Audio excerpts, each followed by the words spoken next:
Hi friends, welcome to delicious feast.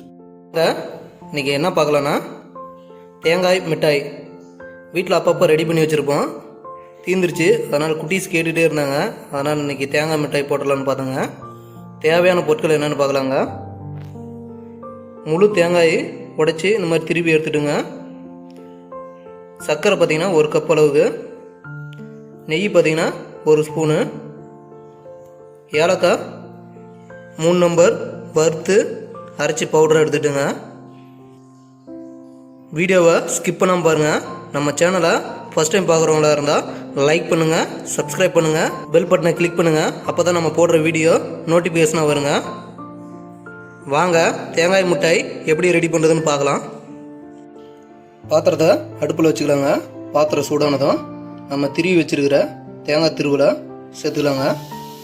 இதில் இருக்கிற பார்த்திங்கன்னா நீர் கொஞ்சம் ட்ரை ஆகிற அளவுக்கு ஃப்ரை பண்ணலாங்க.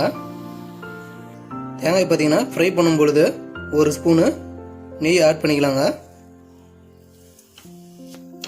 நெய் விருப்பப்பட்டு சாப்பிட்றவங்களா இருந்தால் நெய் கொஞ்சம் அதிகமாகவே சேர்த்துக்கோங்க, நல்லாயிருக்கும். தேங்காய் திருவி எடுக்கும்போது பார்த்திங்கன்னா அந்த தொட்டியும் சேர்த்து திருவி எடுக்காமல் கொஞ்சம் முன்னாடியே கொஞ்சம் போதுன்ற அளவுக்கு நிறுத்திக்கோங்க. அப்போ தான் பார்த்திங்கன்னா தேங்காய் மிட்டாய் செய்யும்போது பார்த்திங்கன்னா பார்க்க நல்லா ஒயிட்டாக இருக்கும். கொஞ்சம் மிதமான தீயில் வச்சு வறுத்து எடுத்துக்கலாங்க. தேங்காயில் இருக்கிற ஈரப்பதம் போகிற அளவுக்கு பார்த்திங்கன்னா நல்லா ஃப்ரை பண்ணியாச்சு. இப்போ இதை வேறு பாத்திரத்துக்கு மாற்றிக்கலாங்க. பாத்திரம் சூடாகிடுச்சுங்க. நம்ம அதே பாத்திரத்தில் எடுத்து வச்சுருக்கிற சர்க்கரையை சேர்த்துக்கலாங்க. சர்க்கரையை எடுத்த கப்பில் 3/4 கப் அளவுக்கு தண்ணி சேர்த்துக்கலாங்க. தேங்காய் மிட்டாய் ரெடி பண்ணுறதுக்கு பாகு ரெடி பண்ணுறோங்க.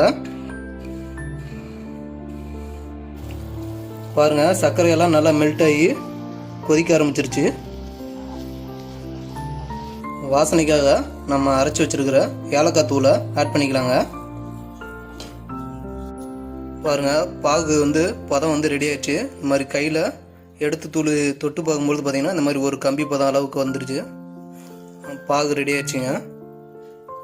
இது கூட நம்ம ஆல்ரெடி எடுத்து வச்சுருக்கிற தேங்காய் திருவிழா சேர்த்துக்கலாங்க. தேங்காய் ஆட் பண்ணதும் பார்த்திங்கன்னா பாகு லைட்டாக இலகி வரும். கொஞ்சம் நல்லா கிளறி விட்டுகிட்டே இருக்கலாங்க. தேங்காய் மிட்டாய் ரெடி ஆகிறதுக்குள்ளே ஒரு தட்டு எடுத்து நம்ம பார்த்திங்கன்னா அந்த தட்டில் நெய் சேர்த்து இந்த மாதிரி தடவி வச்சுக்கலாங்க. அப்போ தான் பார்த்திங்கன்னா நம்ம மிட்டாய் எடுக்கும்பொழுது பார்த்திங்கன்னா கீழே பாத்திரத்தில் ஒட்டாமல் இருக்கும். 1 ஸ்பூன் நெய் சேர்த்ததுக்கே பார்த்திங்கன்னா தேங்காய் மிட்டாய் நல்லா வாசம் வருதுங்க. பாருங்கள், பாகெல்லாம் நல்லா சுண்டி வந்துருச்சு. மிட்டாய் ரெடி ஆகிடுச்சுங்க. எடுத்து வேறு பாத்திரத்தில் மாற்றிக்கலாங்க. பாருங்கள், இந்த ரெடியான தேங்காய் மிட்டாயை நெய் தடவுன தட்டில் இந்த மாதிரி போட்டாச்சுங்க. கொஞ்ச நேரம் நல்லா ஆற விட்டுங்க. ஆற விட்டு நல்லா நம்ம வேணுன்ற ஷேப்பில் கட் பண்ணி எடுத்துக்கலாங்க. பாருங்கள், தேங்காய் மிட்டாய் நல்லா இஞ்சி சூப்பராக வந்திருக்கு. பாருங்கள் தனித்தனியாக சூப்பராக வந்திருக்கு. பாருங்கள். Thank you friends. அடுத்த வீடியோவில் சந்திக்கலாங்க.